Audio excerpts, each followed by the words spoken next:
আসসালামু আলাইকুম, কেমন আছেন সবাই? আমি এখন আছি ঢাকা ক্যান্টনমেন্টে। তো একটা জিনিস একটু শেয়ার করার জন্য আসলাম, সেটা হচ্ছে ঢাকা ক্যান্টনমেন্টে আসতে আমার সব কিছু মিলায় প্রায় হচ্ছে 40 মিনিটসের মতো সময় লাগছে হাতিঝিল এরিয়া থেকে। প্রচণ্ড জ্যাম ছিল, অনেক এদিক ওদিক করে ঘুরে ফিরে তারপরে হচ্ছে আসতে হচ্ছে বাইকে। এখন বিষয়টা হচ্ছে যে পুরো ঢাকা সিটির সব জায়গার চাইতে ক্যান্টনমেন্টের ভিতরে কোনো জ্যাম নেই, কোনো কিছু নাই, সব কিছু সুন্দর, স্বাভাবিক, সুশৃঙ্খল। কেন? শুধুমাত্র আর্মি এরিয়া বলে ব্যাপারটা কিন্তু তা না।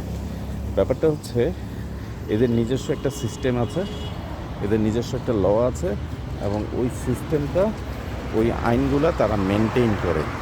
আপনি যদি এখানে আইন ভাঙেন তাহলে হচ্ছে তার জন্য আপনাকে পানিশ হইতে হবে। তো ওরা সেই সিস্টেমটা তৈরি করছে এবং সিস্টেমটা ওরা স্ট্রিক্টলি মেনটেন করে, যার কারণে সাধারণ মানুষ এখানে খুব সুন্দর এবং সুশৃঙ্খলভাবে এখানে চলাফেরা করে। কিন্তু এই সিস্টেমগুলো কিন্তু আমাদের সারা দেশেই আছে,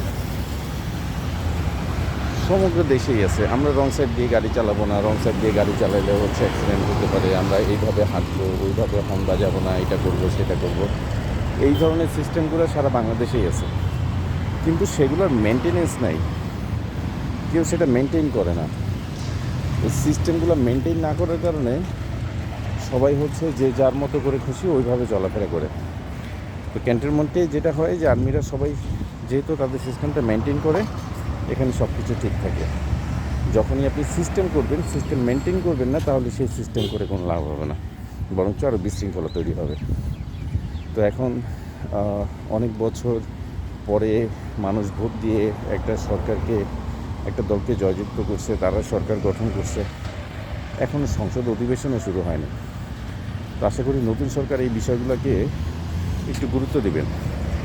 যদি একটা সিস্টেমের মধ্যে দিয়ে যদি সব কিছু চলে, তাহলে আশা করি সব কিছু অনেক সুশৃঙ্খল হয়ে যাবে। ধন্যবাদ।